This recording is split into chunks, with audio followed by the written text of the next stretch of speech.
Yeah, welcome one and all.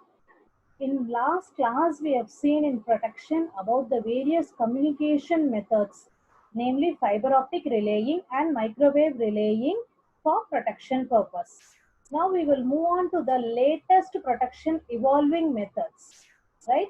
So this wide area protection is one of the upcoming area. So it is a new concept where it offers the potential to create supervisory schemes for backup protection. So it acts as a mentor for your backup protection. Okay, what are the features associated with it? Let us see to it. First things, this wide area protection, it is going to use adaptive relays. So where it has a feature of updating its settings as the change in the system as the changes occurs in the system. So the relays will be able to change itself as per the change in the system conditions. Okay, so it is widely used for the improved protection of the multi-terminal lines. Here, it uses the adaptive or digital relays, so which has the capacity or capability to self-monitor itself where the hidden failures has occurred, and it can use its hot stop functionality so that the changes can be rectified then and there. Okay, and also it follows the international standard, which is nothing but IEC standard, that is International Electrotechnical Commission. Whereas if you go for your Indian standard, it is IS. Okay, whereas the international standard is IEC. So whenever we are going to include your wide area protection, so we are following the international standards. Okay, so because of this, intelligent controlled islanding is able to be taken care of. So by implementing this adaptive controlled separation. So just you should know that it is an evolving concept wherein you're going to use the adaptive relays which can change its state as per the change in the system condition, and it can give you the warning that some critical points have been affected or critical nodes have been affected, so that the relay will act upon and it will help in clearing the larger disturbances within a shorter period of time instead of spreading the disturbances, right? Now, so we will move on to phasor measurement units. So here phasor measurement unit, before going into this wide area protection, you should know what is this phasor measurement unit or PMU. Okay, so it is a device which can calculate the magnitude and the phase angle of an electrical quantity, both the magnitude as well as the angle. Okay, the parameters can be anything. It can be either the voltage or it can be the current. Okay, so and here you are going to use a common time source for synchronization. That is, so you have 5 grids in India: east, west, north, south, and northeastern grid. All the grids are going to be time synchronized.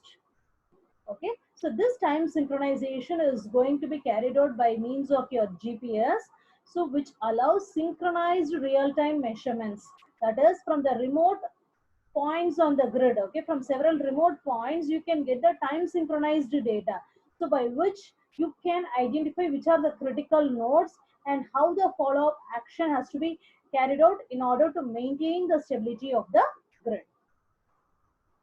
Now we will move on to the wide area monitoring system, which is called as WAMPS. Okay, so mainly it uses a data acquisition technology from your phasor measurement units. What are the data you have received? The voltage and the angle, the current and its angle, all those data will be received. And it is used for mainly monitoring your transmission lines because it has been spread over a very large area. So once any fault condition is detected, so what is the follow-up action or the counter action that has to be taken so that the grid is maintained in stability? Okay, so what are the data that could be taken? So that would be the current, voltage, or frequency measurements. These data will be calculated or data should be taken out by your PMU at selected locations in your power grid. Okay, and it is going to be stored in the data concentrated for every 100 milliseconds. You can just imagine. So how accurate it is. It is going to be stored in the data concentrated for every 100 milliseconds. Okay, so and it is going to be, the data are going to be synchronized via your GPS with an accuracy of 1 microsecond. So you can see the accuracy rate here. Okay. So now this measured phases, whatever the phases, current or voltage phases you are going to measure, this is going to give the instantaneous value. So whether there is going to be increase in the voltage or decrease in frequency or increase in current, any instantaneous snapshots, it is going to give the status of the all the multi nodes. Okay. So now by comparing the snapshots with each other, you have to compare with the reference value and how much it is increased or it is less. So we can not only find out what is the steady state, what is the existing state, but also we can know the dynamic state of the critical nodes. Okay, so from this dynamic monitoring, you will be able to understand so which are the nodes which are critical, where the problem has been identified. Okay, so thus early warnings in the system can be detected, so which can increase the reliability of the system without even spreading your disturbances. Okay, and with optimized use of assets. What do you mean by optimized use of assets? It is nothing but we can use a small, you can use a lesser quantity of your equipments without damaging to the other parts. You can minimize your failures. Okay. Now, here we have given a comparison between your substation automation system, which is called as SAS, and your synchro phasers via your PMU. Okay, so now everywhere if you see the system, the substation is getting automated. But what is the difference between how your synchro phases is going to be more advantageous when compared with your SAS? Okay, in case of SAS, it is going to update very slowly, that is in the range of 5 seconds. Okay, whereas here you are going to have a continuous update for every 100 milliseconds. Okay, with 10 values or 10 sample data or 10 measurement data per second with the accuracy of 1 microsecond. Okay, here there is no time synchronization, whereas here you have a time stamp or your time synchronized data. Okay, as well as you can have an idea on your dynamic view of your nodes also. Okay, and here we are considering the RMS value, but without considering your phase angle, whereas here you are considering both the data, that is your amplitude as well as your phase angle for your voltage and current. Okay, now because of the implementation of the VAMs, what are the advantages we are going to get? Okay, one is the security of the system can be enhanced, thereby the power system stability will be maintained, and here they put two topics: observability of the network and controllability of the network. So what you would have, where did you ever had these words? You would have heard it in control system. Okay, here I've told you what is phasor measurement unit. So it is going to get the data, voltage or current or phase angle. Okay, all the data will be obtained. Okay, so before going into this PMU, we'll know in from power system analysis. So you would have learned about what is the various methods for calculating your load flow analysis. Okay, when you want to do the load flow analysis of the grid, so a smaller version only has been explained in your GS or Newton-Raphson or your FDLF methods, right? So in case of, let us take the example of the Gauss-Seidel method. What you would have done in your BTech level, so in Gauss-Seidel method, you would have calculated the voltage and phase angle for the first iteration, second iteration, and third iteration, and so on. Okay, so this is just a smaller version of your grid. What are the data you are calculating from the load flow? By running the optimal load flow, you are getting the voltage and the current at magnitude. That is the basic things. Afterwards, you compute losses and other things. Okay. Now, what is this function? Here you have an important topic called as state estimation. Okay, where this voltage and current at each level, okay, whatever you are going to calculate the instantaneous value, you are going to estimate the state of the system, whether the lines are not overloaded, whether the generators are not overloaded. So each and every second, whatever you are going to do with your PMU, it is nothing but your state estimation. You are going to estimate the state of the system, whether the data obtained is correct or not, or if there is any threshold value beyond which it has gone, so that it has ended up in a fault, or it is going to give a warning, alarming. Okay, so now this observability and network controllability comes here, wherein you're going to see whether the system is observable or controllable or not, or some error has been peeped in, or is there any fault is going to be there. So, and if the fault is going, that is your grid line is going to be in connection with your communication line, or any error is going to occur in that.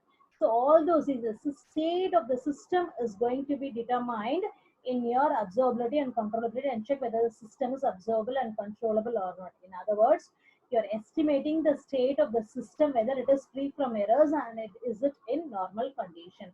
When all these things has been checked by this phasor measurement unit, and before that you will have your state estimation unit. Okay, so when all the details have been checked that the system is observable and controllable, then it emphasize on the reliability of the system, thereby we can prevent the blackout of the system.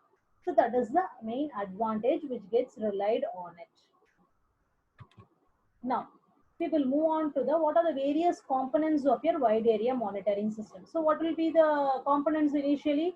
First of all, you require your current transformer and potential transformer for getting the voltage and current data from various nodes.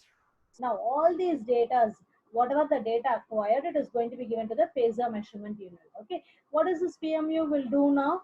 So this PMU will send the data to your phasor data concentrator for every 100 milliseconds with accuracy of 1 microsecond. So the data input management system is going to be taken care here. Now, once the data has been obtained, what has to be done? So you'll do any analytical function. Here where comes your GSNR and FDLF method at a very simpler level for you to understand. Or the data has to be visualized as what is happening in the system. So only you have your SCADA. If you have visited any substation, you would have seen a SCADA system where everything you can see. So where there is overload, you'll give a picturized description of the various nodes in the grid. Now, or else any data, because the data has to be recorded.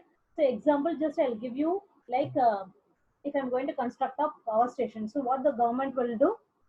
So if I want to construct a power station means, so you should know how much is the consumption, and for the always you should think of the future. So thinking of the future, I should invest. That is the loaders. I first of all for the substation to be constructed. So first I should know the load patterns. That is for how much load consumption I have to build the power generation. Next thing is that so I have to take into account like after 5 years how much will be the load increase. Accordingly, I should invest on the components of my power station, right? So once this has been done, what you have to do, how to do this?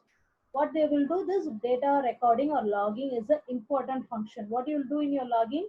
So what the what is the SCADA station is doing? It will collect the data, how much which we are going to consume in every day-to-day lives in each home. Everything will be connected. How we are getting your EB bill? So daily load curve they will take, which will be summarized for a month, then it will become a monthly load curve. Based on this, your kilowatt hour is computed for your home. Now, similarly, it will be taken for a particular state and particular nation like that. So all the data will be logged in. Only after getting all the data which has been got, so you will be knowing your forecasted data. So based on this, now this much is the consumption in 1 month. So for this Tamil Nadu state, for example. So now how it will be the consumption for a year or for 15 years. So like this, they will be doing the load forecasting. So for this, the data recording is very, very essential. So depending upon, now we will move on to the analytical function. So depending upon the data which is received, this protection and control function will be taken care. So what is the thing that has to be done? Whether all the things are going to be, all the voltage and currents are going to be within the level, or any alarming should be given, or some point of the grid should be disconnected. All this protection and control measure based on your analytical functions or the algorithms which is going to be embedded in the SCADA. So necessary action will be taken. So thus these 5 levels constitutes your wide area monitoring system. Okay, so now with this, what are the things we have seen? So what is your wide area protection? What are its advantages? So what is the necessity of PMU in WAMs? Now, how is the procedure carried out in your wide area monitoring system, and the distinction between your SAS and your synchro phases? Then how this WAMS is going to help in reliability of in maintaining the reliability of the grid, and how this is going to be achieved through your WAMS component. Okay. So if the students have any doubts, you can post to me. So we'll meet you in the next session, right?